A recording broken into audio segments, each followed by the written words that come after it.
ഈ ഇലക്ഷന് ശേഷം ആടിന്റെ കരച്ചിലാണ് കൂടുതലായിട്ട്. ആട് ട്രെൻഡിങ് ആണ് അവിടെ. ആടിനെ പിടിച്ചുകൊണ്ട് പോവുകയാണ്, ആട് മന്തി കഴിക്കുകയാണ്. പക്ഷേ ജലീലിനെ സംബന്ധിച്ചിടത്തോളം ലീഗിനെ ഇങ്ങനെ ആക്ഷേപിക്കുക എന്നുള്ളത് ഒരു ഹരം, ഒരു ക്രെഡിബിലിറ്റി ഇല്ലാതെ പച്ച പൊള്ളുകൾ പറയും. വയനാട് പ്രൊജക്ട് മുസ്ലിം ലീഗിന്റെ അഭിമാന പദ്ധതിയായിട്ട് ലോകം മുഴുവൻ വാഴ്ത്തിയ പദ്ധതി, ആ പദ്ധതിയെ തുടക്കം മുതൽ തുരങ്കം വെക്കാനാണ് ജലീൽ ശ്രമിച്ചത്. നമ്മളൊരു 8-10 തവണ അവിടെ പോയിട്ടുണ്ട്.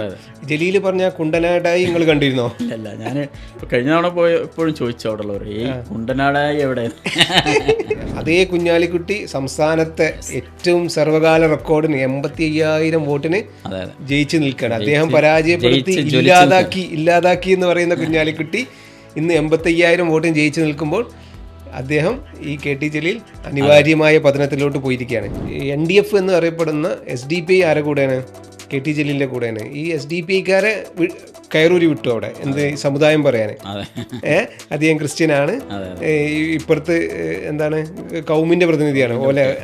അതുവരെ ഒരു സൈഡിലൂടെ നടത്തിയിട്ടുണ്ട്. ഇതൊക്കെ കേരളത്തിലെ ജനം മതവും ജാതിയും നോക്കിയിട്ടല്ല, മനുഷ്യരുടെ കാൻഡിഡേറ്റ്സിൻ്റെ മെറിറ്റ് നോക്കിയിട്ടാണ്, അല്ലെങ്കിൽ അവർ ഉയർത്തുന്ന മുദ്രാവാക്യങ്ങളും അവരുടെ നയങ്ങളും നിലപാടുകളും നോക്കിയിട്ടാണ് വോട്ട് ചെയ്യുന്നതെന്ന് തെളിയിക്കപ്പെട്ടൊരു തെരഞ്ഞെടുപ്പ് കൂടിയാണ്.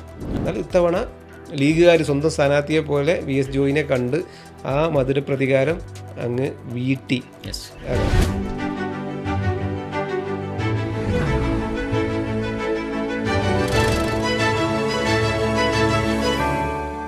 നമ്മൾ റിസൾട്ട് വന്നിട്ട് ഏതാനും മണിക്കൂറുകളെ കഴിഞ്ഞിട്ടുള്ളൂ. ഒരു കോൺഗ്രസിൻ്റെ സ്ഥാനാർത്ഥി ഇന്ന് മാധ്യമങ്ങളോട് പറയുകയാണ്. അദ്ദേഹം പറഞ്ഞത് മുസ്ലിം ലീഗ് 27 മണ്ഡലങ്ങളിലാണ് മത്സരിച്ചത്, പക്ഷേ ഞാൻ മത്സരിക്കുന്ന ഒരു സീറ്റ് മുസ്ലിം ലീഗ് അവരുടെ സ്വന്തം സീറ്റായിട്ട് കണ്ടു, 28ാമത്തെ സീറ്റായിട്ട് കണ്ടു പ്രവർത്തിക്കണമെന്ന് മുസ്ലിം ലീഗിൻ്റെ സംസ്ഥാന അധ്യക്ഷൻ പറഞ്ഞു എന്ന്, സാദിഖലി തങ്ങൾ പറഞ്ഞു എന്ന്. അത് ഏത് മണ്ഡലത്തെക്കുറിച്ചാണെന്നാണ് പറഞ്ഞത്? സാക്ഷാൽ തവനൂർ. VS ജോയി എന്ന ഒരു സ്ഥാനാർത്ഥിയാണ് ഈ ബൈറ്റ് പറയുന്നത്. മുസ്ലിം ലീഗ് അവരുടെ 28ാമത്തെ സീറ്റായി കണ്ട് പ്രവർത്തിക്കണമെന്ന്. ഞാൻ മനസ്സിലാക്കുന്നത് 28ാമത്തെ സീറ്റായിട്ട് കണ്ടിട്ടല്ല പ്രവർത്തിച്ചത്, മുസ്ലിം ലീഗിൻ്റെ 1ാമത്തെ സീറ്റായിട്ട് കൊണ്ടാണ് മുസ്ലിം ലീഗ് പ്രവർത്തകർ അവിടെ വർക്ക് ചെയ്തിട്ടില്ല. അത് എന്തുകൊണ്ടാണ്? ഇത്തവണ അദ്ദേഹത്തെ പരാജയപ്പെടുത്താം, KT ജലീൽ എന്ന മാലിന്യത്തെ, അങ്ങനെ തന്നെ പറയുകയാണ്, മാലിന്യത്തെ, പൊളിറ്റിക്കൽ വേസ്റ്റ്, അതിനെ പരാജയപ്പെടുത്താമെന്ന് ലീഗ് പ്രവർത്തകർ ഉറപ്പിച്ചിരുന്നു. അത് എന്താണ് VS ജോയി എന്ന കോൺഗ്രസിൻ്റെ DCC പ്രസിഡന്റിലൂടെ യാഥാർത്ഥ്യമായ ഒരു സുദിനാണത്. ലീഗുകാർക്ക് വേണ്ടത്ര ആഘോഷിക്കാൻ പറ്റുന്നില്ല. കാരണം എല്ലായിടത്തും സകല 13 മന്ത്രിമാർ തോറ്റ് കിടക്കുകയാണ്. അതിൻ്റെ ഇടയിൽ കൂടി എവിടുന്ന് ആഘോഷിക്കണം എന്നറിയാതെ നിൽക്കുന്ന ഒരു സന്ദർഭമാണ്. ശരിക്ക് ഒരു കാലത്തിൻ്റെ കാവ്യനീതി എന്നൊക്കെ പറയാൻ പറ്റുമോ? എങ്ങനെയാണ് ആ ഒരു എന്താണ് അദ്ദേഹത്തിൻ്റെ പരാജയത്തെ കാണുന്നത്? ഒരു കുഞ്ഞാലിക്കുട്ടിയെ തോൽപ്പിച്ച കഥയാണ് എപ്പോഴും പറയാറുള്ളത്. അതായത് നമ്മളെന്തെങ്കിലും പറയുമ്പോഴേക്കും കുറ്റിപ്പുറത്ത് 2006 അതിങ്ങനെ ഇടയ്ക്കിടയ്ക്ക് പറഞ്ഞുകൊണ്ടിരിക്കും. അതെ, മൂപ്പരുടെ ഒരു ഹരാണ്. അല്ല, അതും ഇപ്പോഴത്തെ ഈ റിസൾട്ട് നമുക്ക് വേണമെങ്കിൽ ചേർത്ത് പറയാം. അതേ കുഞ്ഞാലിക്കുട്ടി സംസ്ഥാനത്തെ ഏറ്റവും സർവകാല റെക്കോർഡിന് 85,000 വോട്ടിന് ജയിച്ചു നിൽക്കുകയാണ്. അദ്ദേഹം പരാജയപ്പെടുത്തി ഇല്ലാതാക്കി എന്ന് പറയുന്ന കുഞ്ഞാലിക്കുട്ടി ഇന്ന് 85,000 വോട്ടിന് ജയിച്ചു നിൽക്കുമ്പോൾ അദ്ദേഹം ഈ KT ജലീൽ അനിവാര്യമായ പതനത്തിലോട്ട് പോയിരിക്കുകയാണ്. ഇനി എന്താ, അദ്ദേഹത്തിന് ഒരു രാഷ്ട്രീയ പാർട്ടി ഇല്ല, അദ്ദേഹത്തിന് പോയിരിക്കാനുള്ള ഒരു യോഗങ്ങളില്ല, അദ്ദേഹത്തിന് അണികളില്ല, ഒന്നുമില്ല. ബിഗ് സീറോയിലോട്ട് LDFിൻ്റെ ഈ തോൽവിയിൽ ഒരു പ്രധാന പങ്ക് വഹിച്ച ആളാണ് KT ജലീൽ. കാരണം UDF മലപ്പുറം 16 വാക്കിൽ റോൾ അദ്ദേഹത്തിന്. ഇലക്ഷൻ കഴിഞ്ഞിട്ട് വരെ അദ്ദേഹം വളരെ കോൺഫിഡൻറ്റോടുകൂടെ സംസാരിക്കുന്നത് കണ്ടു. മാധ്യമത്തിൻ്റെ വാർത്തയുടെ താഴെ പോയി കമൻ്റ് ഇട്ടിരുന്നു. സാധാരണ പിന്നെ ഈ നേതാക്കന്മാരൊന്നും ചെയ്യാത്ത പരിപാടിയാണ് കമൻ്റ് ഇടാൻ പോകില്ല. ഈ പത്രത്തിൽ പല വാർത്തകളും വരും, അതിൻ്റെ അടിയിൽ പോയിട്ട് കമൻറ്റ് മൂപ്പര് 10,000 വോട്ടിന് ജയിക്കുന്നു പറഞ്ഞിട്ട്. അപ്പോൾ അത്രത്തോളം അല്പനാണ് മൂപ്പര്. അതും പടച്ചോനെ പിടിച്ചിട്ട്. അതെ, അല്പൻ എന്ന് പറഞ്ഞ വേർഡ് നമുക്ക് ഉപയോഗിക്കാൻ തോന്നുന്നത് നമ്മളെ ഏഷ്യാനെറ്റിലെ വിനു നമുക്ക് സമ്മാനിച്ചൊരു വേർഡാണ് അത്. കുറേ വിശേഷണങ്ങളുണ്ട് മൂപ്പർക്ക്. അല്പനുണ്ട്, ആടുണ്ട്, അങ്ങനെ കുറേ. ഈ ഇലക്ഷന് ശേഷം ആടിന്റെ കരച്ചിലാണ് കൂടുതലായിട്ട്. ആട് ട്രെൻഡിങ് ആണ് അവിടെ. ആടിനെ പിടിച്ചുകൊണ്ട് പോവുകയാണ്, ആട് മന്തി കഴിക്കുകയാണ്. ജലീലിനെ സംബന്ധിച്ചിടത്തോളം, ജലീൽ എന്ന് മാത്രമല്ല, ജലീലിനെ പോലെയുള്ളവർ കുറേ പിന്നെ ആളുകളുണ്ട്. മുസ്ലിം ലീഗിനെ മാത്രം ടാർഗറ്റ് ചെയ്യുക. ഇവരുടെ ഒരു പ്രധാനപ്പെട്ട ജീവിത ലക്ഷ്യം അതാണ്. അതായത് നേരം വെളുത്താൽ വൈകുന്നേരം വരെ മുസ്ലിം ലീഗിൻ്റെ നേതാക്കന്മാർ എങ്ങോട്ട് പോകുന്നു, അവരെന്തൊക്കെ ചെയ്യുന്നു, അവരെന്തൊക്കെ ഫണ്ട് കളക്ഷൻ നടത്തുന്നു, ആ ഫണ്ട് കൊണ്ട് എന്ത് ചെയ്യുന്നു, ഇങ്ങനെ ഈ ക്യാമറയായിട്ട് മുസ്ലിം ലീഗിൻ്റെ പിന്നാലെ ഇങ്ങനെ നടക്കുക. അങ്ങനെ നടന്നിട്ട് എന്തെങ്കിലും വിമർശനം ഉന്നയിച്ചിട്ടില്ല എങ്കിൽ ഇവർക്ക് ആ പാർട്ടിയിൽ പ്രസക്തിയില്ല. അത് സൈബർ രംഗത്തുണ്ട് അങ്ങനെ കുറേ ആളുകൾ, അതുപോലെ തന്നെ CPM-നകത്ത് കുറേ ആളുകളുണ്ട്. അപ്പോൾ എല്ലാവരും അങ്ങനെയല്ല കേട്ടോ. ഇപ്പം മുസ്ലിം ലീഗിൽ നിന്ന് CPM-ലേക്ക് പോയ കുറേ ആളുകളുണ്ട്. ഇപ്പോൾ PT റഹീമുണ്ട്, നേരത്തെ പറഞ്ഞ അബ്ദുറഹ്മാൻ, പിന്നെ അദ്ദേഹം കോൺഗ്രസ് നിന്ന് പോയ ആളാണ്. പിന്നെ ലീഗിൽ നിന്ന് പോയപ്പോൾ നേരത്തെ പോയ കാരാട്ട് റസാഖുണ്ട്. അപ്പോൾ ഇങ്ങനെ മുസ്ലിം ലീഗിൽ നിന്ന് പോയ നേതാക്കന്മാരുണ്ട്. പിന്നെ അതുപോലെ തന്നെ ഒരു അണികൾ ഒരുപാടുണ്ട്. പക്ഷെ എല്ലാവർക്കും ഇല്ലാത്തൊരു സൂക്കേടാണ് ആർക്കുണ്ടായിരുന്നത്, ഈ ജലീലിനുണ്ടായിരുന്നത്. അത് ഇവർക്കൊന്നും ഇല്ലാത്തൊരു സൂക്കേട്, അങ്ങനെ തന്നെ പറയാം. ഇവരൊന്നും ഇപ്പോൾ നേരം വെളുത്ത ലീഗിനെ തെറി പറയാൻ നടക്കുന്ന ആളുകളല്ല. പക്ഷേ ജലീലിനെ സംബന്ധിച്ചിടത്തോളം ലീഗിനെ ഇങ്ങനെ ആക്ഷേപിക്കുക എന്നുള്ളത് മൂപ്പരുടെ ഒരു ഹരം. ഒരു ക്രെഡിബിലിറ്റി ഇല്ലാതെ പച്ച പൊള്ളുകൾ പറയും. ഇപ്പോൾ നമ്മുടെ ഒരുപാട് നമ്മൾ പാർട്ടിയുടെ ഒരുപാട് ഫണ്ട് കളക്ഷൻസ് ഒക്കെ ഉണ്ടായിരുന്നു. എല്ലാ ഫണ്ട് കളക്ഷനും മൂപ്പർ എന്ത് ചെയ്യും, ഒരു അടിസ്ഥാനം ഇല്ലാതെ എന്ത് ചെയ്യും, കള്ളന്മാരാക്കി മാറ്റും നേതാക്കളെ. ഇപ്പോൾ കായികമില്ലത്ത് സെൻറ്ററുമായി ബന്ധപ്പെട്ട് കളക്ഷൻ നടന്നു, അതിനെതിരെ മൂപ്പര് രംഗത്ത് വന്നു. അതിനു മുമ്പ് കായികമില്ലത്ത് സെൻറ്റർ നിർമ്മാണം നടക്കുമ്പോൾ അതിൻ്റെ അപ്ഡേഷൻ ലീഗുകാർക്ക് കൊടുക്കൽ മൂപ്പരായിരുന്നു. മൂപ്പര് ഡൽഹിയിൽ ആരോ വിട്ടിട്ട് എന്ത് ചെയ്യും, ഫോട്ടോ എടുക്കും, ഓരോ ഘട്ടത്തിൽ ഫോട്ടോ എടുത്ത് ലീഗർ അപ്പോൾ കാണുന്നത് അങ്ങനെയാണ്. ഒരു അതിൻ്റെ ഫസ്റ്റ് ലുക്ക് ഫോട്ടോ കാണുന്നത് ജലീൽ ഫോട്ടോ എടുത്തിട്ടാണെന്ന് തോന്നുന്നത്. അപ്പോൾ ലീഗർ അപ്പോഴും എന്താ വിട്ട്, ഇത് കൊള്ളാലോ, നല്ല ബിൽഡിംഗ് ആണല്ലോ അത്. അതുപോലെ പിന്നെ വയനാട് പ്രൊജക്റ്റ് മുസ്ലിം ലീഗിൻ്റെ അഭിമാന പദ്ധതിയായിട്ട് ലോകം മുഴുവൻ വാഴ്ത്തിയ പദ്ധതി. ആ പദ്ധതിയെ തുടക്കം മുതൽ തുരങ്കം വെക്കാനാണ് ജലീൽ ശ്രമിച്ചത്. നമ്മളൊരു 8-10 തവണ അവിടെ പോയിട്ടുണ്ട്. ജലീൽ പറഞ്ഞ കുണ്ടനാടായി നിങ്ങൾ കണ്ടിരുന്നോ? ഇല്ലല്ല, ഞാൻ ഇപ്പോൾ കഴിഞ്ഞ തവണ പോയപ്പോഴും ചോദിച്ചു അവിടെ ഉള്ളവർ, ഈ കുണ്ടനാടായി എവിടെ?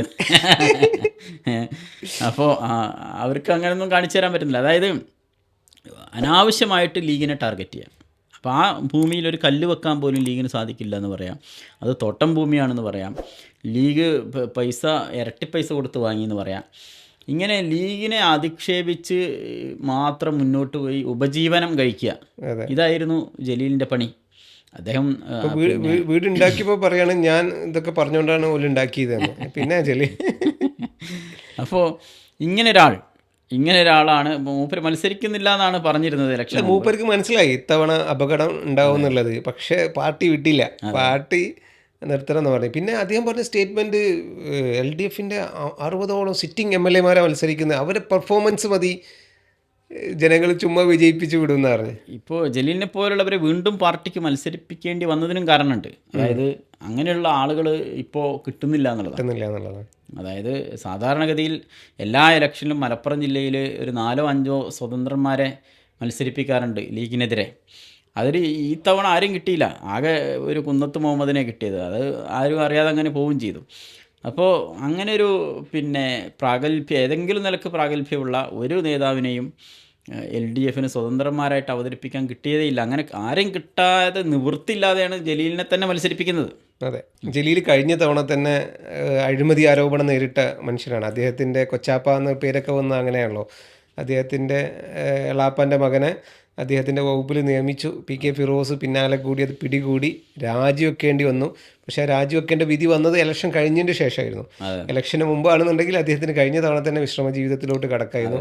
പേരക്കുട്ടികളൊക്കെ നോക്കി എവിടെ വിദേശത്തോ എവിടെയൊക്കെ പോയി സ്വസ്ഥ ജീവിതം നയിക്കായിരുന്നു. പക്ഷേ കഴിഞ്ഞ തവണ ഫിറോസ് കുന്നംപറമ്പിൽ 2000 വോട്ട് സംതിങ് ഒരു പൊളിറ്റിക്കൽ കാൻഡിഡേറ്റ് ആയിരുന്നെങ്കിൽ അവിടെ കഴിഞ്ഞ തവണ തന്നെ പോയി. VS ജോയിയെ പോലെയുള്ള ഒരു പൊളിറ്റിക്കൽ കാൻഡിഡേറ്റിനെ UDF അവിടെ നിർത്തിയിരുന്നെങ്കിൽ അവിടെ സുഖസുന്ദരമായിട്ട് കഴിഞ്ഞ തവണ തന്നെ ജയിക്കുമായിരുന്നു. അല്ല, ഈ VS ജോയിൻ്റെ സ്ഥാനാർത്ഥിത്വം പറയുമ്പോൾ നമ്മൾ നേരത്തെ പറഞ്ഞ പോലെ പറയാനുണ്ട്. അദ്ദേഹത്തിൻ്റെ ഇപ്പോൾ ജനങ്ങളൊക്കെ മീഡിയാസൊക്കെ വിലയിരുത്തുന്ന സമുദായ പ്രാതിനിധ്യം നോക്കിയിട്ടാണല്ലോ. ആ മണ്ഡലത്തിൽ എത്ര സമുദായം ഉണ്ട്, അവിടെ ഈഴവ വോട്ടുകളാണ്, അങ്ങനെ ഇനി ഈഴവ കാൻഡിഡേറ്റ് വേണം. അവിടെ നായർ സമുദായമാണെങ്കിൽ നായർ സ്ഥാനാർത്ഥി വേണം. അങ്ങനെ ചർച്ച നടക്കുന്ന സ്ഥലത്താണ് VS ജോയിനെ പോലുള്ള, പണ്ട് AK ആൻ്റണി തിരുവരങ്ങാല് മത്സരിച്ച പോലെ അദ്ദേഹത്തിൻ്റെ സമുദായത്തിൽപ്പെട്ട ആളുകൾ 1% പോലും തവനൂരിൽ ഉണ്ടാവില്ല. എന്നിട്ട് അദ്ദേഹത്തെ അവിടെ വിജയിപ്പിച്ചെടുക്കുക ചെയ്യുന്നത്. അപ്പോൾ ഈ NDF എന്ന് അറിയപ്പെടുന്ന SDPI ആരെ കൂടെയാണ്? KT ജലീലിൻ്റെ കൂടെയാണ്. ഈ SDPIക്കാരെ കയറൂരി വിട്ടു അവിടെ, എന്ത് സമുദായം പറയാൻ. അദ്ദേഹം ക്രിസ്ത്യനാണ്, ഇപ്പുറത്ത് എന്താണ് കൗമിൻ്റെ പ്രതിനിധിയാണ് പോലെ. അതുവരെ ഒരു സൈഡിലൂടെ നടത്തിയിട്ടുണ്ട്. പക്ഷേ ജനങ്ങൾക്ക് മനസ്സിലായി. തെരഞ്ഞെടുപ്പിലും ഉണ്ടായിട്ടുണ്ട്. ഇപ്പോൾ പിന്നെ തൃക്കരിപ്പൂരിലുണ്ടായിട്ടുണ്ട്, സന്ദീപ് വാര്യർക്കെതിരെ പിന്നെ മുസ്തഫ അതെ അതെ, പി മുസ്തഫ ആ അദ്ദേഹത്തെയാണ് മുസ്ലിം ഗണത്തിൽ എണ്ണുന്നത് അല്ലേ? മുസ്ലിം സ്ഥാനാർത്ഥിയായിട്ട് അവതരിപ്പിക്കേണ്ടി വന്നിട്ടുണ്ട്.